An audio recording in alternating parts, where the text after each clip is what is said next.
afternoon, and thank you for joining us on Across the Fence. I'm Jolie Whitney. According to the Pew Research Center, Vermont is tied with Maine as the 48th most religious state in the U.S.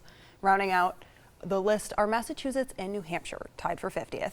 And of the 6 New England states, Rhode Island, a state founded on religious freedom, ranks the highest in the poll at 35, and Connecticut comes in at 47. Why does the northeastern part of the United States display such a lack of religious belief? Or does it? Religion is Not Done With You, or The Hidden Power of Religion on Race, Maps, Bodies, and Law, was recently published by Beacon Press. It's co-authored by Megan Goodwin and Ilyse Morgenstein-Fuerst. Many of the ideas and topics in the book were first discussed in the podcast Keeping It 101, a Killjoy's introduction to religion. And Ilyse Morgenstein-Fuerst joins me in the studio today. When she's not writing books or recording podcasts, she's an associate professor of religion and the director of the Humanities Center at the University of Vermont. Welcome. Thanks for having me. I'm really glad to be here. We're happy to have you. And let's start with a question we don't always ask our Across the Fence guests. Okay. Do you believe in God? I do. I'm a practicing Jewish woman. I have been my whole life. But the question of whether or not I believe in God is one that comes up in my line of work all the time. And I usually answer it with a lot more caginess. Like, does that matter? Can I think about religious people without myself having that belief? Sure. And when we're talking about the holiday season now, we're recording this in December, and so when you look ahead at all of the kind of December holidays, you have solstice, Christmas, Hanukkah, Kwanzaa. Do you think grouping all these together in the holiday season kind of diminishes the religiousness of it all? No, I don't. I think that an eye to or a hat tip toward plurality makes a lot of sense. We live in a multi-ethnic, multiracial, multi-religious nation. But whether this is the only holiday season on an American's calendar, absolutely not, right? Like, there are times in spring where we have Sikh, Muslim, Jewish, and Christian holidays all coalescing right around that Easter and Passover time. We've got all of the Jewish holidays of the fall that often overlap with Jain, Buddhist, and sometimes Baha'i holidays. So there are many holiday seasons, and I don't think calling it that makes it less religious for any one of those participants. Sure. And what's your take on why the Northeast happens to be a little more secular? There's a lot of reasons for that. The first of them is that how we measure religiosity is actually about church attendance or synagogue attendance or mosque attendance. It's not measuring what we hold true or what we believe in. And so I think we've seen a turn in places that have aging populations, where we see a cliff of population in New England, and so we see a lot of things diminishing in terms of attendance. But I think we don't do a good job of counting all the folks you see on Mount Mansfield who are there to experience and feel connected. That feeling is often a religious feeling, but we don't have a way of naming it because it doesn't line up neatly with, I went to this Baptist church. So do you think there's kind of going to be a change at some point in New England where either more people are going to church, or we just kind of rethink how we consider religion? I think it's a both and. I think we might start to see, we do see in minoritized religious communities a pretty standard and steady attendance. So we see synagogue attendance, mosque attendance at a steady level. We see a leaving of churches. And so if we decenter Christianity, we actually see a really different pattern of religiosity in New England and beyond. So I think we might see more attendance, and I think we also might find different ways to define what it means to be religious. How do we count religious people is a research question. And sure. Therefore, I'm interested in it. All right. And you kind of mentioned seeing a different trend if we kind of reframe how we see Christianity. Is there any indicator of where that trend is pointing, or is that something that we're just trying to learn more about? I think we're really just trying to learn more about it. In my own scholarship, I look to decenter Christianity, not just because I'm a scholar of Islam in South Asia and a Jewish woman, but also because we so often in America say religion when we mean Christianity, and universalizing from one religious group just doesn't make sense given our population or the diversity of our country. All right, and let's talk a little bit more about kind of the role religion plays. You say in your book, even if you're an atheist or non-religious, too bad, religion has a really big impact on you. Can you talk about that? Yeah, the title of the book is provocative on purpose. Religion is Not Done With You is meant to feel a little bit jarring, because I think we often imagine religion to be a personal choice. I choose to believe in God, I choose to go to synagogue, I choose to teach my children in this way.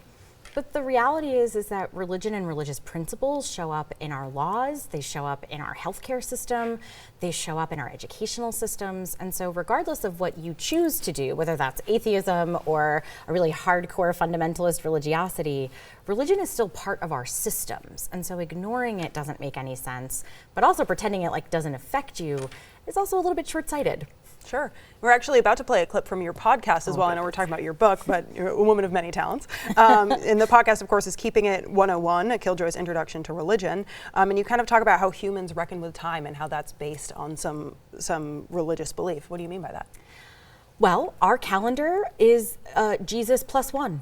It is the year of someone else's Lord, 2024. And so in its conception, the Gregorian calendar is meant to be a unifying calendar for Christian denominations. And then the world picks it up and runs with it because of Christian imperialism in the 18th and 19th century.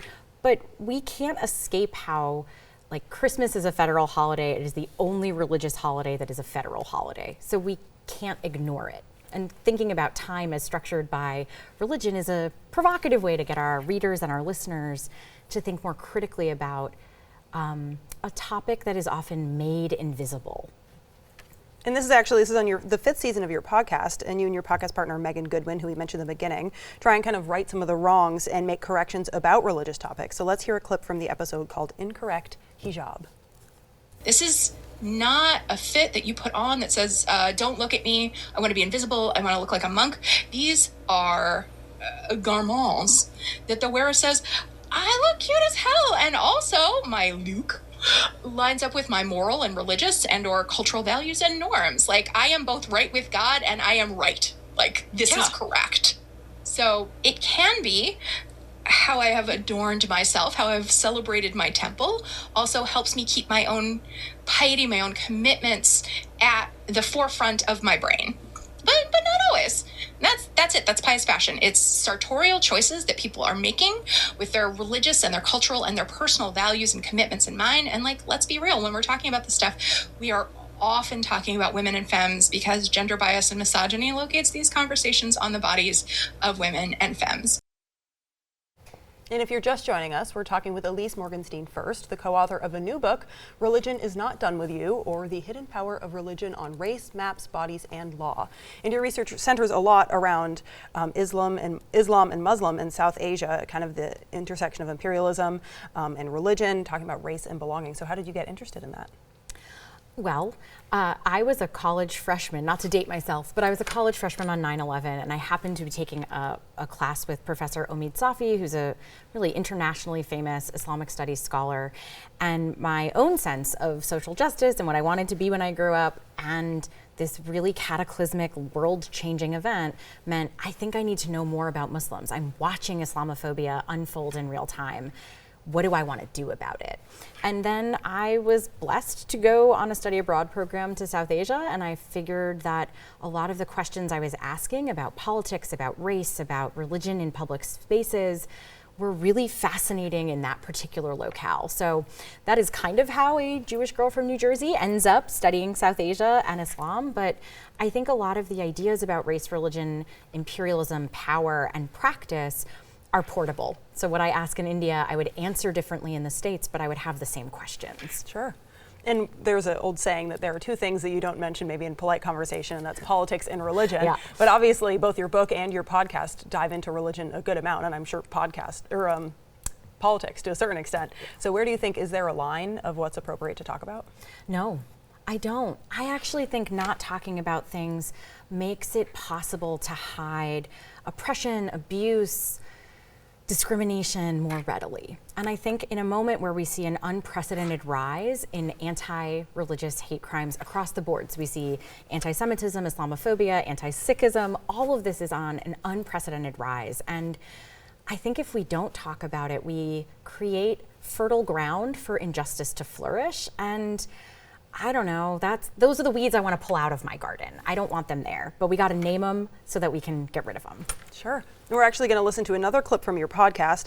It's from an episode about the phrase drinking the Kool-Aid, which your co-host Megan Goodwin has some pretty strong feelings about. And when the phrase is used kind of out of context or in jokes, and this is a bit of a warning for our viewers, suicide and child murder are discussed in this clip. It's a little bit heavier. And we also had to bleep Megan for saying something that we can't say here on TV. Let's take a listen. I'm not mad at jokes. I'm not. But I am mad both about people punching down and about people insisting it's their right to punch down in this particular case, because obviously the folks who died at Jonestown were stupid, brainwashed sheeple who brought their deaths on themselves by being too dumb to not commit suicide when a mentally ill wannabe Father Divine with cheap sunglasses and a ham radio told them to off themselves and their kids. First, and least importantly, it wasn't fucking Kool-Aid. It was cyanide. It wasn't. I'm sorry, I already lost. Okay. It was cyanide-laced Flavor Aid. This is nitpicking, but I guess if you're going to make light of the tragic murder of hundreds of people who were just trying to make the world a better place, maybe check your lipstick first. That's all I'm saying. Yeah, I mean, you should know if you're having a slush puppy or an icy. You should. The details matter in a joke. A good joke has a good detail. Exactly. So this isn't even a good joke. And we're talking about religion, podcasting, and books with UVM's Associate Professor of Religion and the Director of the Humanities Center at the University of Vermont, Ilyse Morgenstein-Fuerst. And we're almost out of time, but as we heard there, Megan is very passionate about the topic, and as kind of an academic, what's your idea to approach things kind of non-passionately like that? I don't. I think that we should have passion and opinion. I think that neutrality serves the powers that be. And I think, frankly, Megan and I both work on hate crimes, abuse, the things you're not supposed to talk about and the things that bum everybody out.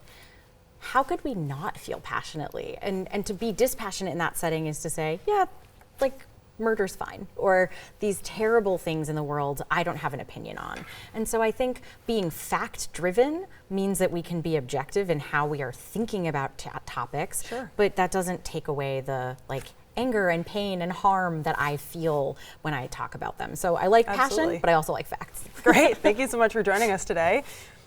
And the book is Religion is Not Done With You by Megan Goodwin and Ilyse Morgenstein-Fuerst. It's available now wherever you get your books. And here on Across the Fence, we always encourage you to stop at your local library.